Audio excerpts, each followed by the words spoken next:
Hello, everyone, and welcome to Dallas Hoops Fancast, a podcast for Mavs fans. I'm your host, Sydney, and I'm here with my co-host, Martin. Hey, guys. You can follow the show on Twitter at Dallas Hoops Cast. You can follow me on Twitter at _Sydney Myers. Martin is at Martin L. Myers. DallasHoopsCast.com for new episodes and exclusive articles. This night went pretty much the way I thought it was going to go. Yeah. I'm really not surprised. You're not surprised at all that by we went into whole Milwaukee. lot of things. Yeah.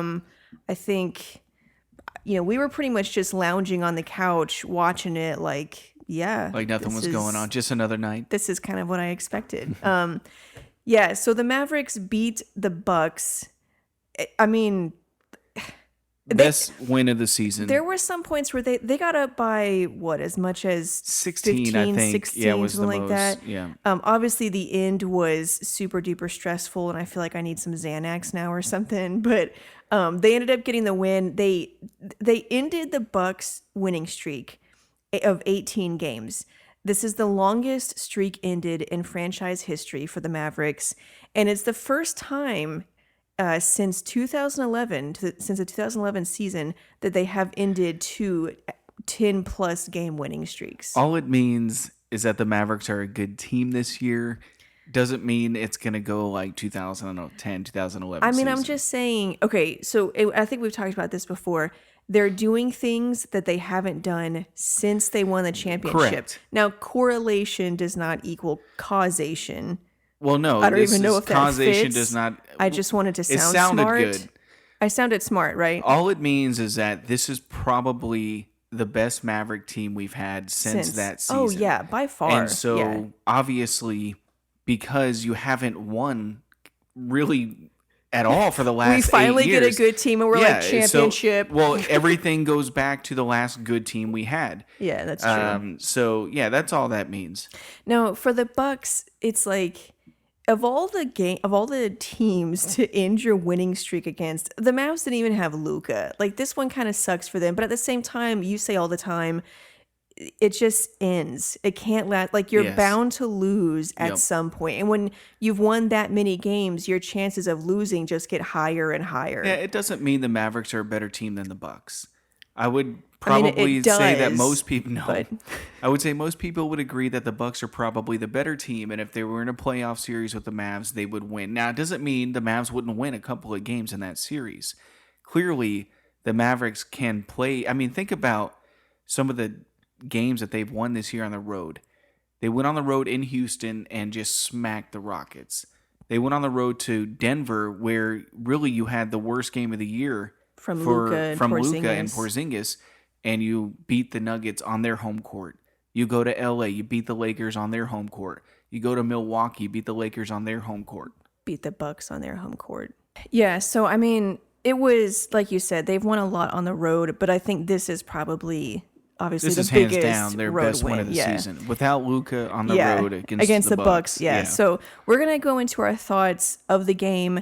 We're going to talk about this 10-game stretch that they've been on to close out the year.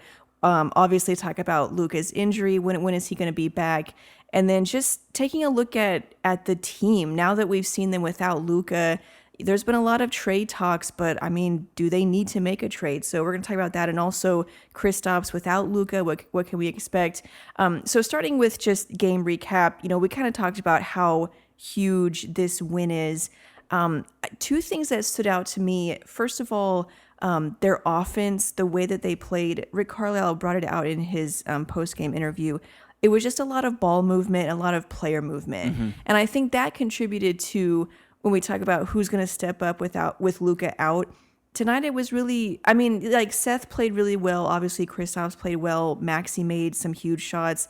I mean, it was just a lot of, Jalen Brunson played well. I think they had an offense where everything stayed kind of balanced. And whenever they weren't playing well, kind of in the, I think it was to close out the first quarter, was when they got away from that ball movement. But once they kept moving it... It was in the second quarter when they... Okay, yeah, the second quarter. Once they started moving it again, I mean, their offense they just kept it moving. And I thought that randomness really helped them to... Because the Bucks have like one of the best defenses in the league, if not the best defense. Yeah, they're number one in defense efficiency, or defensive rating.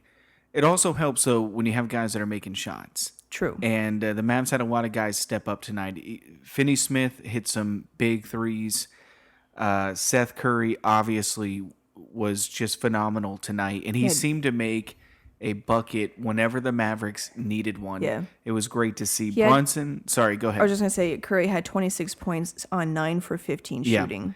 And 4 for 8 from 3. And like I said, he seemed to hit a 3 or a floater every time the Mavericks needed one.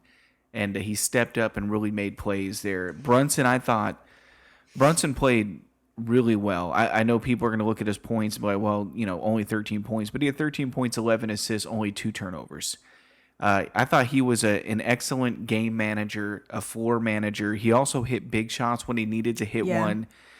He made some beautiful passes tonight to help, separate or to get a good basket on that good defense that the Bucks had. So I thought Brunson was phenomenal. Yeah, I want to talk a little bit about Brunson because I feel like right now people are sort of torn on, is he good or is he not good? And I think really the bottom line is that he's okay. Like he's not great, but he's not awful. And I think right now he's giving you just about everything you could ask for a guy in his position, second round pick, second year player. I'm happy with what he's giving them. I mean, you got to ask yourself, what are the expectations? What are you expecting him to do? And reasonably, what can you reasonably expect from him? If you're expecting him to come in and play like Luka or to make plays like Luka, then you're going to be severely disappointed.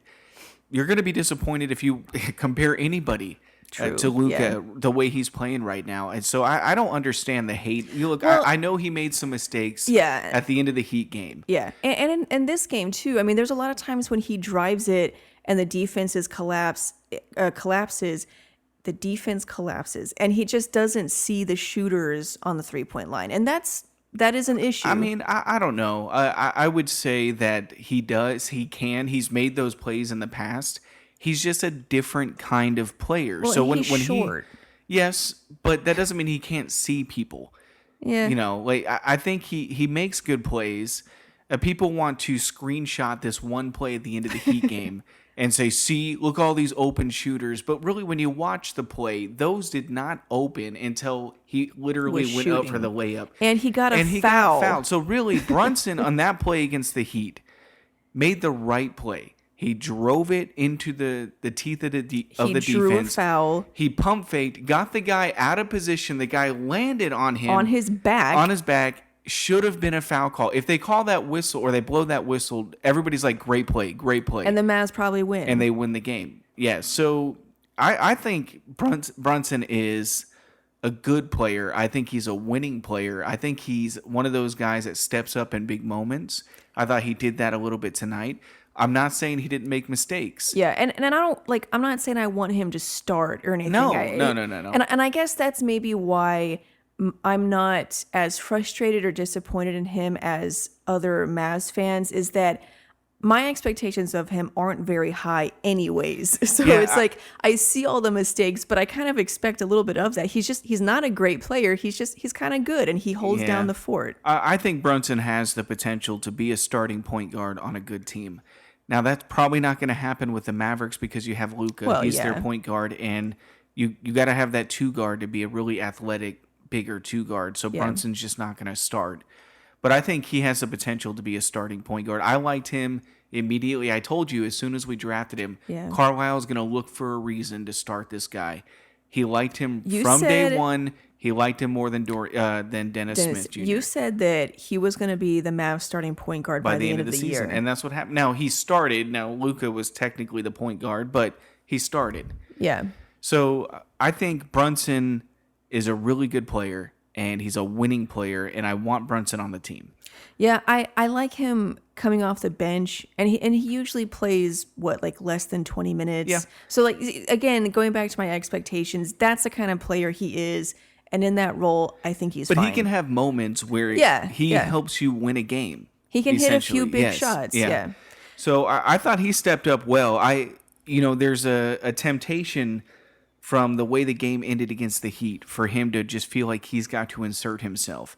And I felt like he did a good job of playing within the flow of the game.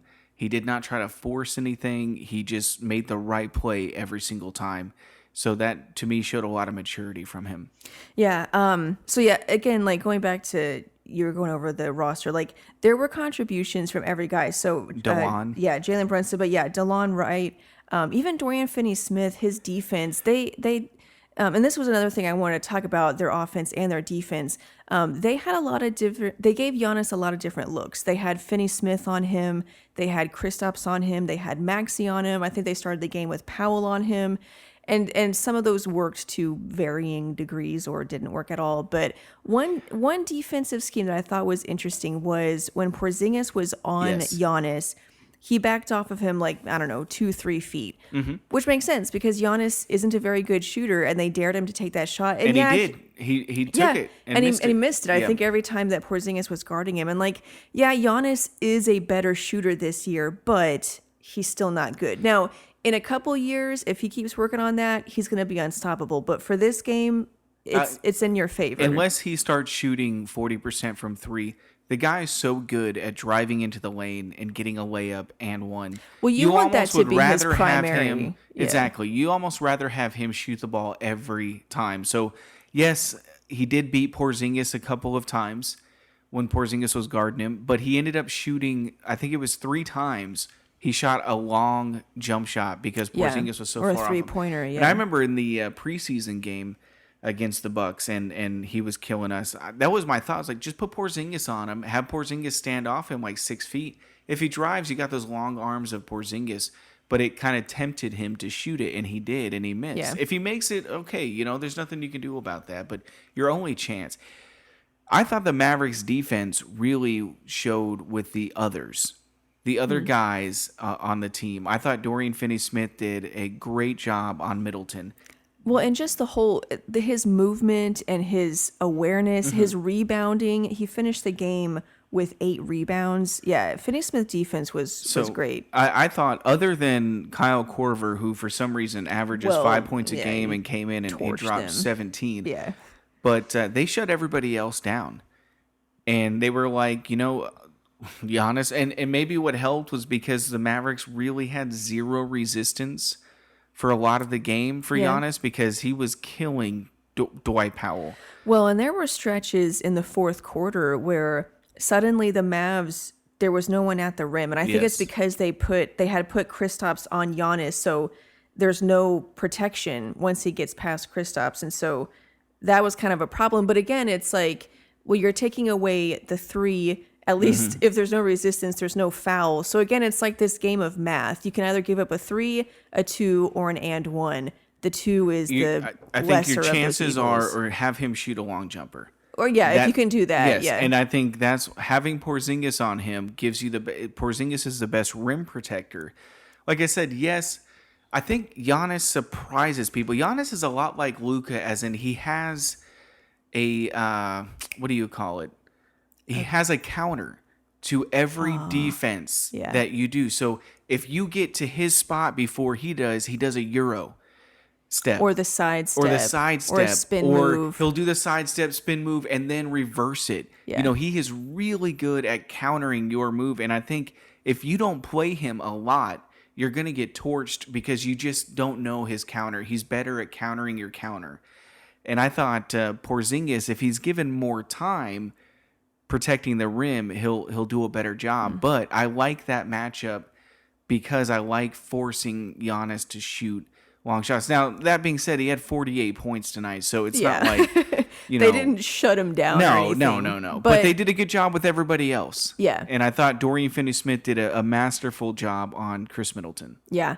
Going back to their offense, I wanted to read a quote from Kristaps from earlier today, I think, when he was asked if he feels like he needs to be more aggressive now that Luka is out. He said, "No, not really. I want to do what's best for the team and how we play. We're number 1 in offense, so we want to keep playing the same way. I'll figure out ways how I can be effective and how I can score the ball." And then he said, "We want to keep this offensive system going. I don't want to, just because I want to get my own buckets, mess up the timing and spacing and things like that. We'll keep doing what we're doing." And so I thought that showed a lot of maturity, and you saw it tonight. I mean, he was aggressive. When he got the ball, he made aggressive moves. He took those 2 long threes. I mean, that the confidence on that was Yes. literally from the logo. The Yeah. guts. Yeah. So he was aggressive and showed that killer instinct, but he played within the offensive system. And I think that was the whole team did that. But to see that from Kristaps, I think that helped him because his shot, it just isn't falling right now. So if he plays within the system, he's more likely to get open shots that are probably easier for him. Yeah, I love, and I've said this before, I love his maturity. Yeah. I love the way he approaches it. It really causes you to wonder what in the world the Knicks were thinking. know. Like, and they painted him out to be the villain. Yeah. And it's like, but all I've seen from him is a mature, work hard kid that just wants to win. Yeah. And so the Knicks, you really got to wonder what in the world is going on. I mean, it's the Knicks. And I also like his answer because you see a lot of times a player will put pressure on himself. Yeah. He'll say, oh, I definitely got to step up. I got to come to play and blah, blah, blah, all this and that. And it's unnecessary. It's unnecessary pressure. Obviously, you have to play better. Because if you're going to win without Luka, everybody's got to step up. Yeah. That includes the second best player. But when you go out and say it, it just adds that extra unnecessary pressure. And then you start missing some shots, and then it just kind of spirals out of control. So it just shows a lot of maturity. And besides, like, the guy asked him, is it going to go back to like the Knicks style?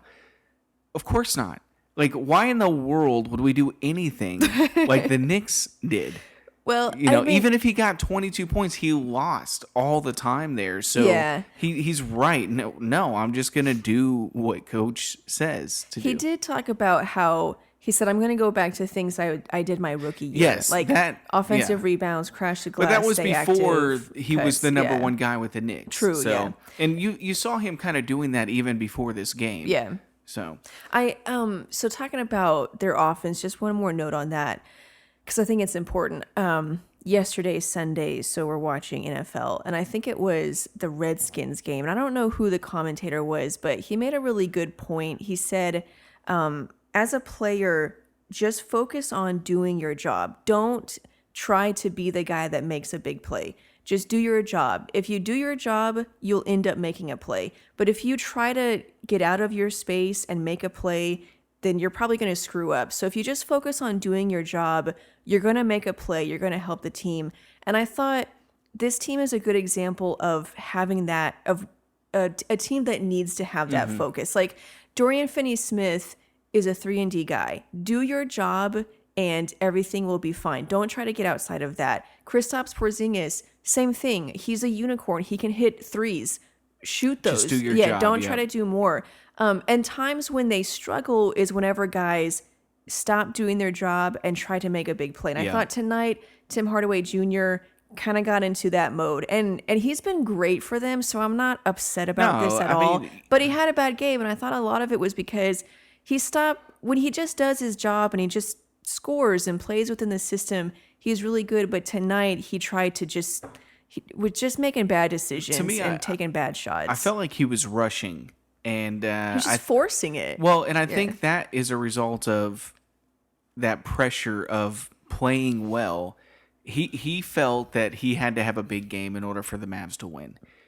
And what's great about this game is that hopefully going forward, Hardaway doesn't have to feel that way. Yeah. Like, he's never been in a situation where he can play bad and they win. Like any other time in the past, if he struggled or he had tonight 6 points, that was probably a loss. And so I think he felt that he had to deliver big. And if they didn't, they were going to lose. And really, he didn't deliver big, and they still won the game. So, but he's also the kind of guy, the game before, he had 28 points against the Heat. And in the next game, they'll probably he may have, be great. So, that's what's great about this team right now is that a lot of different players, and this is kind of what we've been wanting to see. Who are these other guys that they have? Are these guys that are going to step up in the playoffs or not? And you're starting to see that they really have an array of different players that on any given night can really step up and help you win a game. Yeah, and we've talked about that a lot in the past, is like we felt like these guys didn't really step up in big moments. And it was disappointing, and I thought or I said, I don't know, like that's going to affect them in the playoffs because you need those guys to step up. And so I thought these past, even before Luka went out, but just in the past few weeks, I've seen that more where these guys step up. That Heat game, that was inspiring. I mean, they played inspired basketball and every guy stepped up. That was such a good sign. And the same thing tonight. They played with confidence, with belief that, Carlisle was like, they made a run at us, but we just had to close it out. And Curry was like, we came in, we felt like we could score on them. It's like, what? Yeah, when he said that, I was like, this is number one defense. And we feel like we can put points on them. It's like, okay. And I wanted to talk more a little bit about Porzingis because I thought Porzingis was great tonight. I thought he did a great job of not forcing it. He still had a couple of moments where he had a small on him in the post. And he got ripped, basically. The ball stolen. It happened twice. That's gotta stop. It happened twice. I think that is either something that he struggled with in the past. I don't know. I didn't want to watch it. I didn't watch a lot of New York games.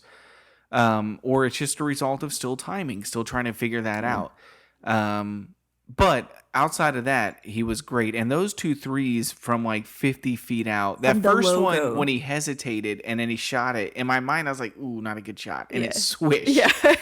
And then the second one from even further out. I was like, dang. When he shot it, I was like, ooh, you better make that. And it was cold-blooded. And it was just a great shot. He had 12 rebounds, 4 assists. He had a crucial block. At the end, when again they did not get a rebound. You know what's funny? We and we'll talk about it when we get into the trade piece. But the Mavs are a really good rebounding team. They are they're top 5 in the league. Well, that's because Luka averages like 8 rebounds. But I'm just saying they're like 10. top 5. Yeah. But for some reason, late in games, this has happened a lot this year. We're not getting the rebound off a missed free throw. And that's, we'll talk about that in the trade. Luka isn't down there. But Luka is only 6'7". He's not going to get a rebound over Adebayo. Well, and Luka is, as a guard, he's going to be at the 3-point line. Yeah. He's not going to be down where they get the rebounds. You don't want Luka to be your enforcer. He's not Giannis. No. Okay. Anyways, yes, excellent team. I don't remember what your point was, but I'm sure I was just talking about Porzingis. Yes, Porzingis is great. So... That's 3 games into this 10-game stretch. We talked a few episodes ago about starting this brutal 10-game stretch to close out the year, to close out December. They were facing the best of the East. And so they've got 3 of those games out of the way, Detroit, Miami, and Milwaukee. They're 2-1. Which is what I thought they were going to be at. It's just not 3-0. Yeah. It's just not the win. I thought we would beat the Heat, lose to the Bucks, and just flip that. So initially we said 5-5. Like if they went 500, that would be great. And then you went and said like they could lose every game and I would still be fine. Well, I didn't say that. You pretty much said that. Okay. Anyways, so they're now 2-1. They face the Boston Celtics at home, and then after that, the Sixers, Raptors, Spurs, Warriors, Lakers, and Thunder. So this next game, these 3 games coming up, it's really the toughest stretch. I mean, honestly, the Bucks game was the hardest one. Yes, yeah. But these next 3, home versus the Celtics, and then 2 on the road. And I don't know. I mean, this game, this was surprising. And then, but the Heat game, it was the same way. They almost won that almost completely without Luka. They lost it themselves against the Heat game. In the Heat game, because they made mistakes. Well, yes, we could say the refs blew a call. They blew 2 of them on the last 2-minute report. Yeah. And that's like 4 games this year the Mavericks have been. Whatever. Either way, they still made a lot of mistakes at the end of the game. Like we said in the Lakers game when the refs blew it, you're never going to play every game perfectly. No. But with all that being said, they put themselves in a position to win. I'm right there with you. They made the plays that they need to make. Good. And it sucks. Yeah. Anyways, so yeah, but my point was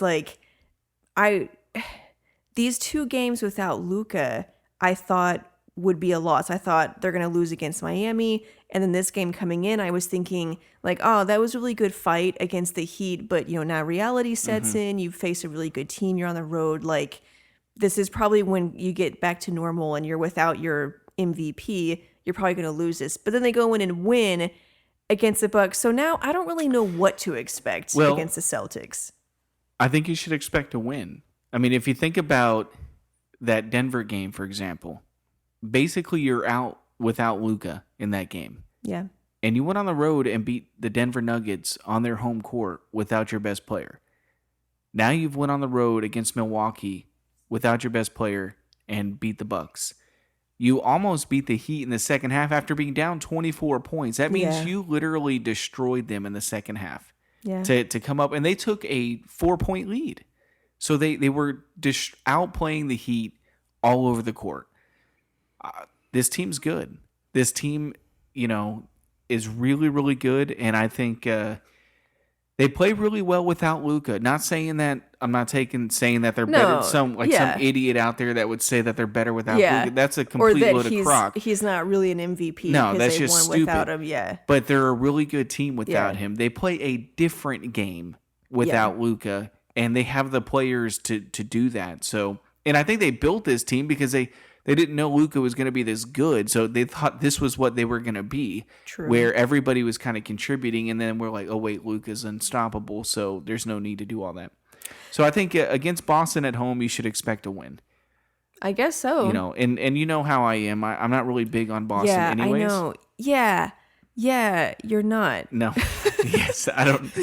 You're going to have a heart attack and then it's surprising every time we talk about the Celtics. I'm just not sold. And you're on like, them. I think the Mavs are going to, I think it's going to be a blow. I think you said yesterday it's going to be a blowout or something. I didn't say a blowout. Well, I said you should expect a Mavs win. Yeah. But I don't know if you understand how good the Celtics are. No, I think I'm not saying they're not good. Okay. I'm not saying they're not. Yeah. They're a good team. I don't think they are as good as they played at the beginning of the season. I still think that they lack that dominant go-to guy. With all due respect to Kemba. But he has been that guy for them. Yes. And Jason Tatum, too. But not in the playoffs, not in games where they really need them to come up. The problem with Tatum is he's not really efficient. Yeah, and the true. problem with Kemba is his size. Yeah. And in the playoffs, both of those things affect you. It gets to you eventually. Yeah, and so I'm not huge on Boston. I think they're going to have a good record, but I don't think they're going to go anywhere in the playoffs because I think they lack that go-to guy. I think they also lack some size down low. Yeah, a lot of people have talked about that. So, obviously they can make a trade here or there. Yeah. And I'm not saying Kemba's not good and Jalen's not good and Tatum is okay. It's just like Chris Paul. Really good. Yeah, I mean, no one is denying that, but it's just when you get to the playoffs, the size affects you. Yeah, the size affects you. So it doesn't mean that he's not a great player. He's just not. There's that other level of players. He's not there. So it's just his size. I'm going to pick the Mavericks against Boston. I'm going to say Boston is going to win, but. And then we have Philadelphia. I mean, you're going to pick Boston after tonight. I mean, we literally just went on the road to a team that has won 18 in a row. But 18 in a row. I mean, you can't win every game. And how many games do you really expect to win without Luka? I don't know. Well, after tonight, you should expect at least to beat Boston. I was thinking, like what you said, expect to win. And I think that makes sense. I can expect to win. I wouldn't be surprised if they lost. But I think after this game, I should give them a little the more benefit. credit. Yeah, a little more respect. Now, the Philadelphia game's a little bit harder because it's on the road. And Toronto's on the road. But that one at home against the Celtics, I think that should be a Mavericks victory. Okay. And then Philadelphia, I'm not really afraid of Philadelphia either. I think they're also a really good team, but I don't know if they're going to do anything in the playoffs. Okay, so speaking about playing without Luka, I do want to talk about that for just a little bit. Most people have probably heard the report and the prognosis or the diagnosis. I think it's a prognosis. Let's spend 30 minutes on trying to figure that out. It's a moderate sprain. They said he'll be out for 2 to 4 weeks, but I think, well, at least I've heard that they're kind of leaning towards the lighter side of that. So maybe only 2 weeks. I've heard that he might be back after Christmas, which would be, that's not that far away. So yeah, Yeah, about 2 weeks. Yeah. So, I mean, if they can get through this stretch and then they'll get him back. But during this stretch, all I really want to see is, like we were talking about, these guys, how are they going to play? Because I think that's going to be a good indication of what we can expect in the playoffs, which is really important. And I don't understand. Like, after this game, I am completely optimistic about this team. Because it's only 2 games. That's why I'm still like, I want to see more. Well, also the Denver game. Yeah, true. I mean, you're talking about 3 games against the top 3 of the top teams in the league. Milwaukee on the road. Yeah. 18-game winning streak. Literally blowing teams out. Like, they're not even close. Giannis playing 32 minutes a game. Hasn't played the fourth quarter in 6 months. So you think that, so this game to me was a shows legit win. Yeah. This wasn't like how you say they've won 18 games, they're bound to lose a game eventually. Yes, that is true, but that doesn't mean it takes anything away what Dallas did. Okay. They dropped 120 points on the Milwaukee's number 1 defense without their best player. Yeah, that's true. And yes, a lot of guys had to step up, but they did. They did step up on the road in a hostile environment against the best team in the league. To me, I think you saw a lot. Not only that, you saw that Porzingis, he still got it. Yeah. He's still making his way back, but he still got it. He's still a potential superstar in this league. I think they're for real. Yeah, I think they're for real. Okay, so let's go more on that, because my next topic was, we've all been talking about trades. Yesterday, I think it was, when like 90% of the league became available for trades. So obviously everybody's talking about potential trades. We talked about guys that you like, Andre Drummond. We talked about Kevin Love. Jay Crowder is, I think, maybe available. And then Andre Iguodala, obviously. Yeah. So we've talked about, and Mavs fans talk about trades all the time. But after this game, do the Mavs need to make a okay. Yes. What did they not get again? The rebound. Yeah. Yeah. And that is now 3 games where a crucial rebound off a missed free throw. The other 2 cost you the game. Yeah. This one, Porzingis, thankfully, was there to block the shot. Yeah. But they need, like what Woj reported, the Mavericks need a physical presence next to Luka, much like the Dirk and Chandler combination. Yeah. You had Tyson Chandler down there. So whether they are going to make a move, I don't think so. Because, one, they don't have any assets. People say, well, why can't we just go out and get Drummond?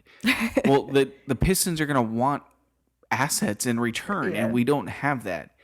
My personal favorite would be Steven Adams. Yeah, and Woj mentioned a guy like Steven Adams or Andre Drummond. He didn't say that they were linked to them or that they were going after them. He also mentioned Montrezl Harrell. That. Yeah, or Harrell. And Harrell, I think, is he's a free agent this year. Yeah, I think he's restricted. Yes, which is good, because the Clippers have so much money now with Paul George and whatever. He's going to demand a lot of... Yes. The market will demand but a lot of money. I also like that. I like Harrell because Harrell can switch.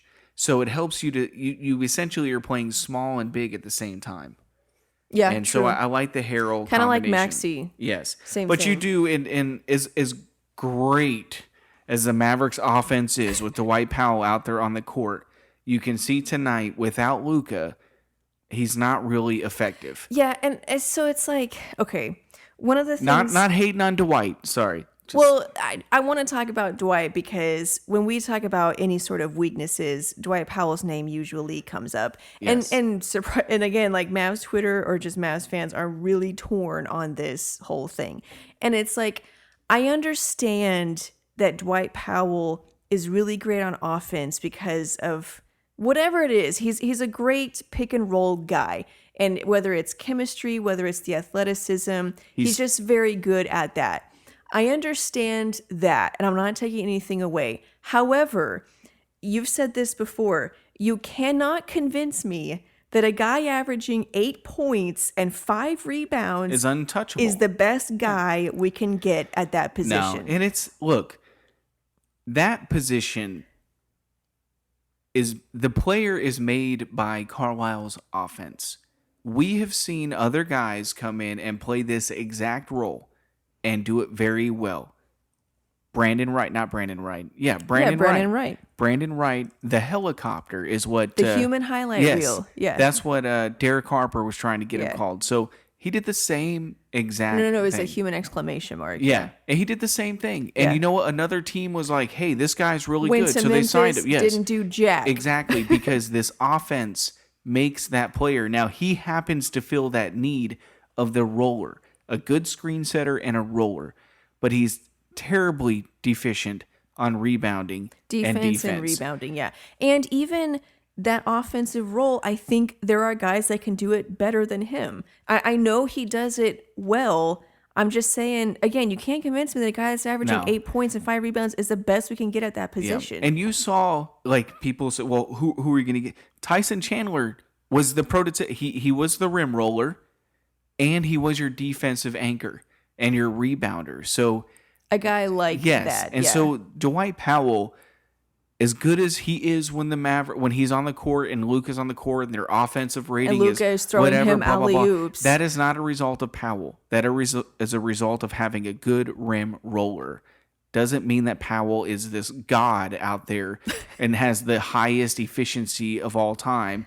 I think there's a lot of players you can put in that position that can do what he does rolling to the rim, but also much better. Montrezl Harrell would be one of those guys. Yeah, and the defense and rebounding is killing really us. What bothers me. And this is another thing, like, people ask, the Mavs have, like, one of the greatest offenses of all time. And they're, 18 and 7 or 18 and 8. Yeah, they're the third in the Western Conference. Like, you really want to try to make improvements to this team. And it's like, well, yeah, if when it makes them better. Yes. Yeah, I mean, obviously, I'm not saying I want to add, name some random player that's available. I mean, I'm not saying I want to do a trade just for the sake of making a trade. I'm saying if there's a guy available that makes them better, or if you see a deficiency, then you try to fill that. And I think Powell's defense and rebounding is a problem.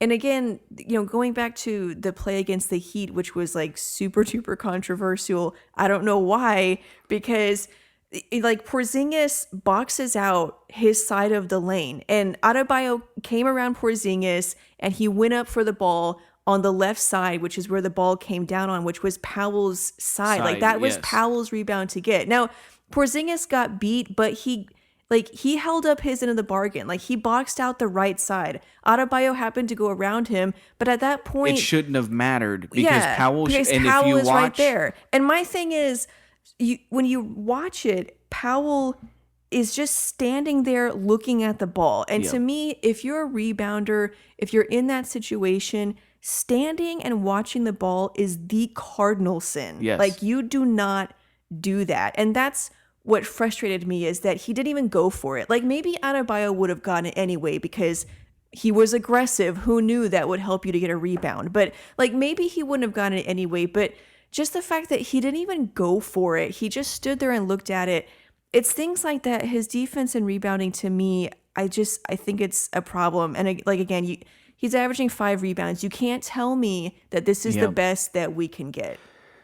No. And you can throw around all these advanced net ratings when he's on the court all you want. That, to me, is not an indication of how good Dwight Powell is. It's an indication of how important the roller is to the offense. And even so, like, yes, he is good in that role. But he does some good things on offense. But I think you could get someone that's even better than a guy that averages 8 points. And that guy would also be a good defender and rebounder. And I know I'm asking for, that's a really good player. But again, that's my point. If that guy is available, obviously he makes you better. I want Dwight Powell on the team. Just I like Dwight Powell. I like when him and Maxey are on the court at the same time. And I like having his minutes with Luka at the same time. I think having a good 15 minutes of pick and roll with Luka and Powell is really good for this team. I'm not saying we need to cut him or anything like that.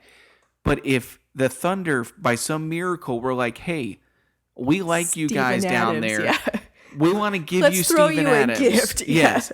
You have to take Steven Adams because he is, if you watch some of Steven Adams highlights, the guy's a skywalker for a 7-foot dude. He gets up there. He can alley-oop with the best of them. he just, outside of Westbrook, who, debatable on how good of a point guard he really is. A lot of people don't really know. Do I think the Mavericks will make a trade? No. And I don't even know if there's a guy available no. that matches what I'm talking about. Well, there is. Drummond is there. Steven Adams is there. Harrell is there. There's Rudy Gobert is there. It's like there's guys available, but they don't play for the Mavs. Yeah, so it's like I know in some ways I'm being unreasonable. Like I fully acknowledge that. My point is not that the Mavs should just go out and get this guy, and if they don't, they're not trying hard enough. That's not my point. My point is that I think Dwight Powell has deficiencies, and again, like I've said, they eventually will need to upgrade from him. Yeah, and like for the time being, he's here. He does good at some things. I get it. I like him off the bench. Like I've said that before. It's like, so I'm not saying we make a trade just for the sake of making a trade, but like eventually they will have to upgrade from him. Yes. And again, it's not a shot at him. I want to keep him on the team. I love having his minutes with Luka. Or Barea. Or Barea. When Barea plays. Or Brunson then. Yeah, fine. Now, I think this team, without having that defensive physical presence in the middle, is still an elite team. Obviously, it's still one of the best. But imagine Imagine that, and then also you can see where not having that guy is going to hurt you. It's already hurt the Mavericks many times this year on such a simple play, a missed free throw, getting the rebound, and that has cost the Mavericks games. Like, it has literally cost you games this year. So, and his defense, like his defense, he's not even there. It's like he's not even there. When they played the Pistons, Derrick Rose drove it on him and freaking pushed him out of the way. Like, and so but having him coming off your bench would be awesome. Going against second tier guys. Exactly. So. But I think that's really the biggest upgrade the Mavericks need to make. But I don't know if they just don't have anything to give other than Courtney Lee, which I honestly, unless it's for a top-notch guy, you might as well just keep him because of the chemistry of the team. Yeah, they're not going to make a trade just to make a trade. No, and I don't think they should. But I mean, it's like I would like to have Steven Adams or. These guys just don't grow on trees. And even Andre Drummond isn't perfect. Like, he has deficiencies too. I want to look more into Andre Drummond to see if that's something that I even have an opinion on. Because right now I don't know. I mean, he's an upgrade over Powell, obviously. Yeah, I mean, that's obvious. There's no advanced research that needs to be done on that. Now, is he an elite center? I mean, you can't have an elite position or player at each position. You can just go with the best. Now, you do need that physical presence next to Porzingis. I think he fits that. He's a great rebound. Nobody's getting the rebound on a missed free throw. It's like Derek Harper said the other night when we were playing the Pistons. When Drummond wants the rebound, he's getting the rebound. Yeah. And, having that guy. And again, ironically, that play, I'm sorry I keep interrupting you, but that play against the Heat, you could look at it from what Powell didn't do, but on the flip side, you see what I'm talking about, what Adebayo did. Mm-hmm. Like, he went after the rebound. And even though he was boxed out, even though it was on the other side of the rim, he went after it. But see, and going back to that play, if you had Drummond, that's not Porzingis in front of Adebayo. It's Andre Drummond. And then Porzingis is on the other side. Yeah. So your chances of getting that you're getting that rebound. Yeah. And so, you clearly need that. Even though they're a really good rebounding team, when you need that critical rebound, they're not getting it.